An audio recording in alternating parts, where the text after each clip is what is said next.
I'm Thomas, Scottish Boxing News, here with Sam Kynoch. Sam, I don't even know how to describe your job title. It's a bit of everything, eh? Yeah, so we've got a trainer's licence, managers and promoters, and then just generally involved in the sport of boxing in Scotland. How do you find sort of balancing them all? It's grand. At different junctures I've kind of taken my focus on one another, and I'm not at this stage of taking on any boxers. I've got a couple of boxers that I train because I've started them out, and I'll see their careers through, but I'm not looking to kind of pursue a long-term career as a trainer. I think it's just about focusing on the promoting and managing. That's the main elements, you know. So with the sheer volume of boxers, it's kind of going more towards the sort of management side of things. We've got a lot of guys boxing on other promotions, so just working with different promoters really. So promoting and managing the main things. I guess sort of the two sort of recent ones. Jordan McCrory obviously being put in an eliminator for the British title. Liam Woodstock, that's obviously one that's was meant to happen before, but so was originally to happen, didn't take place. It's a fight Jordan would really like, for a British title eliminator, not a final eliminator or anything else. I'm not convinced that it will take place, but we'll just have to wait and see. It's what the board's mandated, so we can go by at this stage. Is what the board's put out there, then we'll see what appetite there is for the fight promotionally, and obviously Liam Woodstock's camp as well. Yeah, because I think on that one, you have to check the wording with these pretty carefully, but that one's like we're considered division afterwards as well, so I guess that's obviously, and as you said, not a final eliminator, so you could be going down. Eliminators are a tough one because there's no assurances for the boxer as to how far long it will take them in terms of getting until that word final is put in. He holds a WBO European title, so he already has a title. Jordan's got the Scottish title, but obviously it's a lesser title than perhaps no title involved in winning a British title limiter, but he wants to ultimately fight for the British. It's just if that opens up the route to that, or perhaps we get a shot at the British anyway, time will tell. Ian Butcher's got a few options now. Obviously he's the mandatory for the Commonwealth. Don't think there's been any further. Obviously Jason Maloney that's gone into the Super Series, so that's... So Maloney's in the Super Series, so he'll vacate the title. That just needs to be formalised, but that is what's going to happen. And then from there we just need to see what the Commonwealth Council mandate for Butcher, but he's obviously been putting a British title eliminator back to the same thing, an eliminator, so the focus for Ian's mandatory for the Commonwealth, that's his focus. Is that sort of a good backup, I guess? If no, because he's in the mandatory position, his next fight will be for the Commonwealth, so we've got that, so it's just a matter of how it's going to unfold. Obviously initially we thought Maloney, we thought he may have made a trip to Australia, but the way things have transpired with him entering the Super Series, he doesn't hold the title, so we'll see who they throw up for Ian. But Ian's obviously a very capable and game boxer. He's just wants to box the title. He's not interested in losing another corner. That's for obviously me to deal with, and we'll see what they throw up, So I suppose it's a bit different as well, because I don't think anyone would begrudge Jason Maloney going into that series, because I mean especially the bantamweight one is a super hot division, So if he can make an impact on that, then he's doing really well. But any boxer to be given the opportunity to go into that is great. So obviously wish him and his team all the best in that tournament. But from Ian's perspective, which is our main focus, he's still mandatory. His next fight's the Commonwealth title. Just depends who's in the corner and when it's going to happen. So it's dragged on a little, and Ian's becoming frustrated, but he's just staying in the gym, staying ready, and I hope to have news end of this week, early next week. Good stuff. Celtic titles, there was a few. Craig McIntyre, Henry James, that was one that he was keen himself to do, and obviously you've made happen, just that rematch. I was less concerned, but when I met with Craig, and obviously I know you spoke to him at length in your interview, it's something he wants to put right, and he wants to kind of showcase his skills. So he's got a Scottish title fight, as you know, in October against Marek Laskowski on the 13th of October, so he's not in any way, shape or form looking past that. He has to get through that one, and if he does, then November 30th he'll get the rematch with Henry James for the Celtic title. So Celtic title is a valuable title, so it's so frustrating that night for it to remain vacant. So if we can put that right, and he can get that around his waist, 2 titles before the end of the year, he'll be in a good position, and he'll look back, I feel, in the future on the draw and see it as a great learning experience, because he's treated it as a loss. So it's obviously not a loss on paper or in any way, shape or form, but he does need to learn certain things from it, because I voiced my frustration because he didn't exhibit what he can do. So I see him spar constantly in here, and I know exactly what he can do. So yeah, the real Craig McIntyre hopefully be in the ring October and November and picking up 2 titles. Yeah, good stuff. A few, you've got Ryan Collins, Ahmed Ibrahim on October as well, I think. 6th of October, yeah, that's the week before. Yeah, Ian Wilson's promotion, so looking forward to that. I'm obviously in the trainer camp on that side, so training Ahmed, he's been back home to his family in Kenya. He's back later tonight, I believe. We'll be straight into camp for that, and great opportunity for the Celtic title. Ryan Collins is obviously the more established, experienced boxer, but going into it full of confidence. And I think Ahmed, having obviously been frustrated last time, was meant to box Ryan was injured, then Marek was injured on the day, and Ahmed just had a 6-rounder, but he made championship weight and everything else, and we went through a full camp. So I think in hindsight we'll look at that as a bit of a blessing. And I was going to say it's pretty horrible at the time, but especially when he's dropping down the weight, that boxing at that first time, and he did it pretty comfortably as well. It's probably good for the nerves and just a bit of everything. Absolutely, made the weight comfortably and then performed at the weight, which is the key. It's one thing making the weight, another thing performing at it, but he boxed really well, albeit against limited opposition, let's be honest, but we could see that he had more in the tank, and he'll be more than ready come 6th of October. A few other ones I'm trying to think on the shows. You've got Andrew Mackay, Thomas Dixon. Obviously last time Thomas was out, it was pretty disappointing. He was pretty gutted himself. Disappointed in every respect. He was disappointed, and he had every right to be, because he didn't box well at all.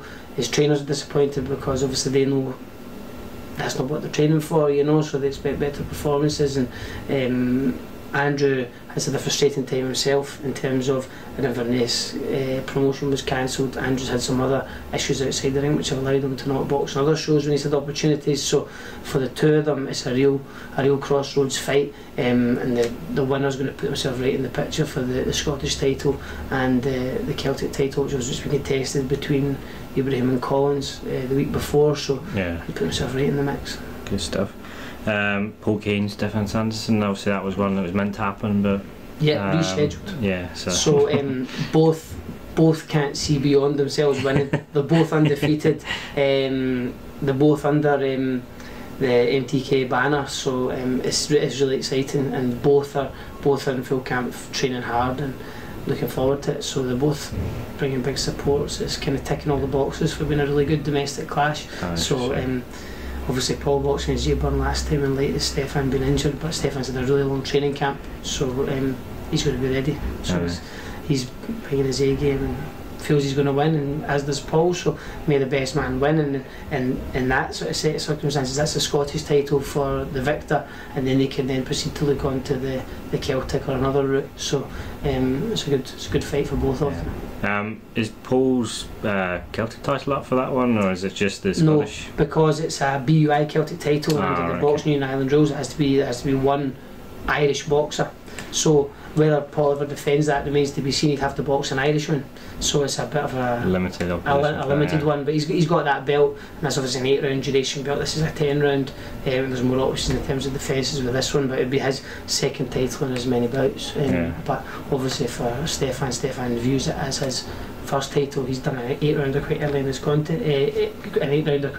career, so he's already got that, albeit he's only 4-0. So it's a good matchup. Obviously Mark Kerr as well is now boxing Jay Byrne for the other Celtic title. So for the British Boxing Board Control Celtic title, which in terms of weighting is rated higher than the BUI Celtic title would be, and higher than the Scottish. It's a national title. It's somewhat overlooked, whereas the English title holds a real kind of, I don't know, sort of it's got a higher status, shall we say, and sort of public opinion. It's contested more, and I'll be honest, I think the board seem to look upon it a bit differently as well, because favourable treatment is often given when people win the English title, but probably just because it's contested more. The Celtic title is our national title, so the Scottish title is just an area title, so it's a meaningful title. It should get you top 10 ranking and leave you in the line for eliminators and so on and so forth for the British. So it's a good contest, and Jay Byrne is a really nice guy. He's actually a promoter manager as well as boxer. He's wearing a lot of caps too. A really nice guy. He's got a long future in the sport, but he is really up for this fight because stylistically he really wants to fight Mark, whereas Paul's a slick southpaw counter punch. He was never going to engage with him, whereas he kind of knows what he's getting with Mark, so I think it's going to make for a really good fight.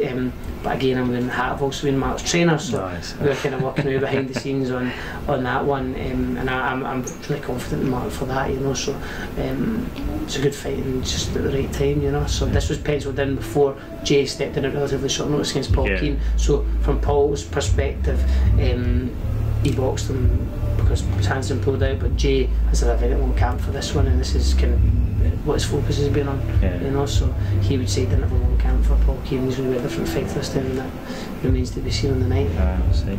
Are there any other titles for your shows coming up before Christmas? Well, we've got those two, and then on the 14th of September, so we've got 2 pro debuts as well. We've got the Celtic title for November, pending approval from the Scottish area for a Scottish area title fight for the October show. I'll be able to divulge more details on that as and when it's approved. I don't want to jump the gun.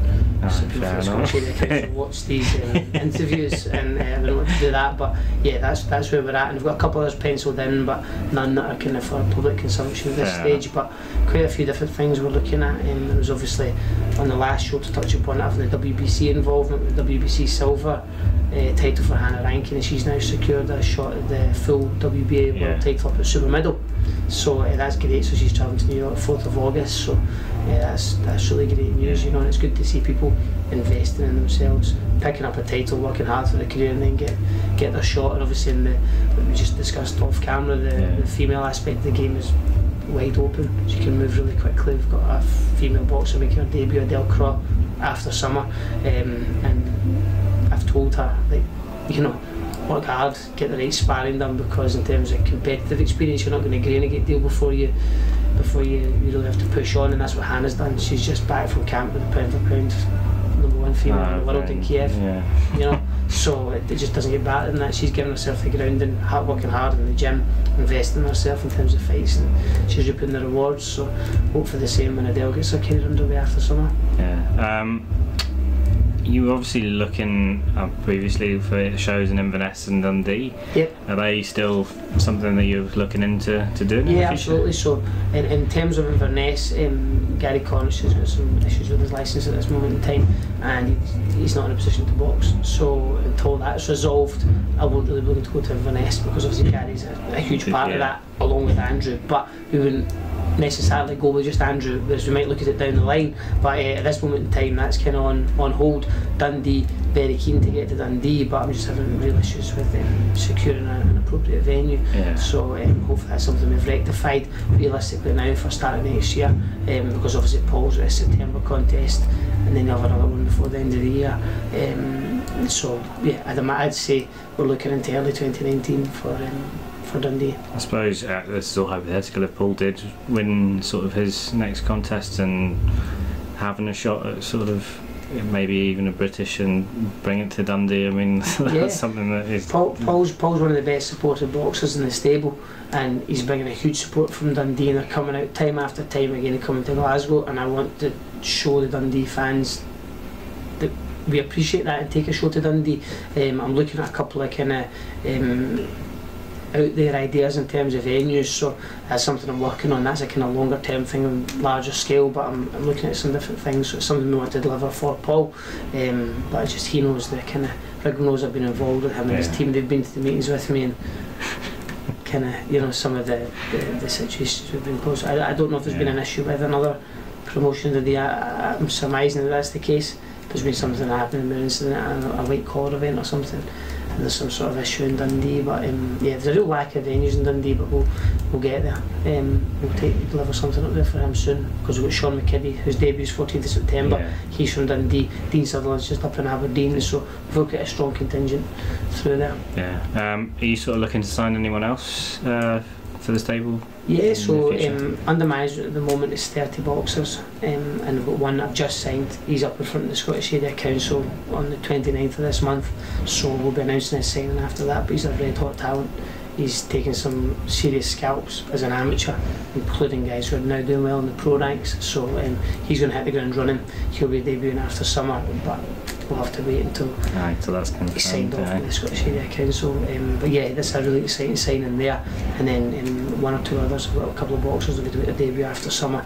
And then it's like Steve Martin Jr. made his debut on Friday there that he got a call. So yeah, the stable's kind of got a lot of guys whose careers are in its infancy, just getting started, and a lot more established boxers. So we've got the full breadth. We've got boxers from light fly and Ross Murray up to heavyweight with Gary Cornish. So we've got the full scope there. Yeah, good stuff. Who would you, if there is possible to pick one person, who do you think's going to have sort of a big year, or who do you think's got potential to sort of make the biggest step next out of the boxers you've got? I think that would be obviously the easiest answer in the world would be I couldn't pick anyone because they're all so great, which is not what I'm going to say. Luckily, it depends on the way you would quantify it and class it, because obviously Ian Butcher's next fight is going to be for the Commonwealth title. Should he win that, then he's a major title holder.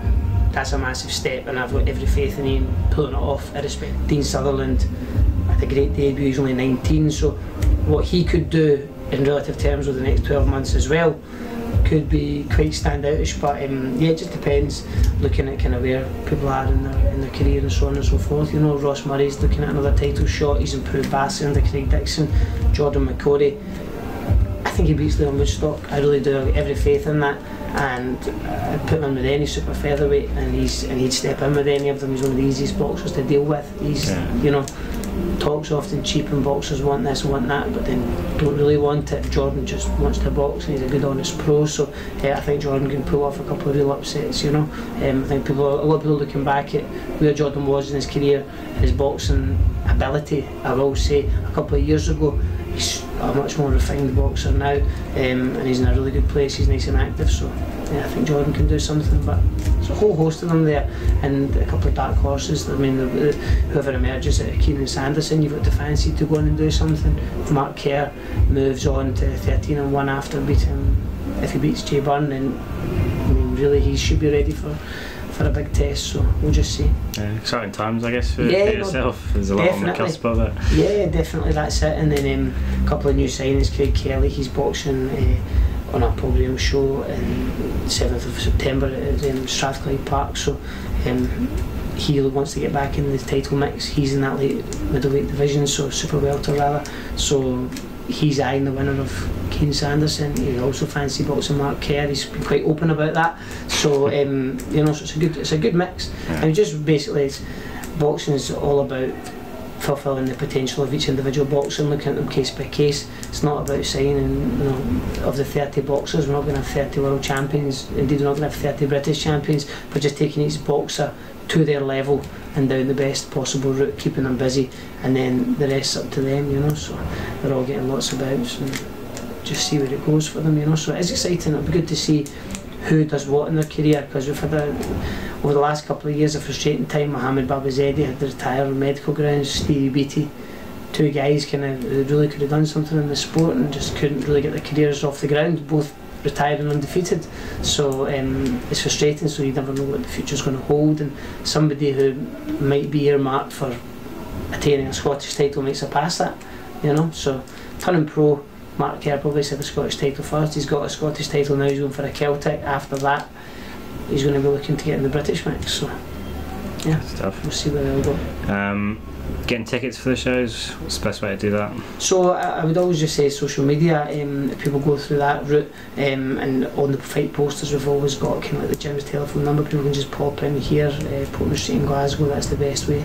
We often use Tickets Scotland as well, but we don't have any actively on sale there. But yeah, that's it. Kind of social media is the best way. But the fight posters kind of tend to bear all the ticket information. Good stuff. Would you like to add anything else? Or no, just obviously I haven't mentioned by name every boxer, because that might become a bit laborious for us given the volume, but just to say that from my perspective, it's about working for each boxer on an individual basis and just looking to make the shows better and drive everyone on, you know. So in terms of timescales, next up we've got Chris Wood and Aidan McGlynn both boxing at the Emirates 24th of August.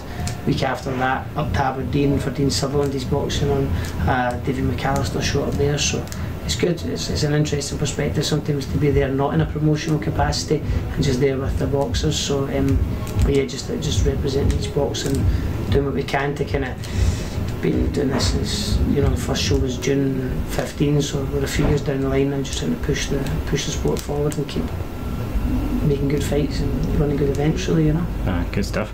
Listen, thank you very much for taking the time to chat to me, and best of luck with the shows after. I'm sure I'll catch you. Thank you. Speak to you soon. Cheers.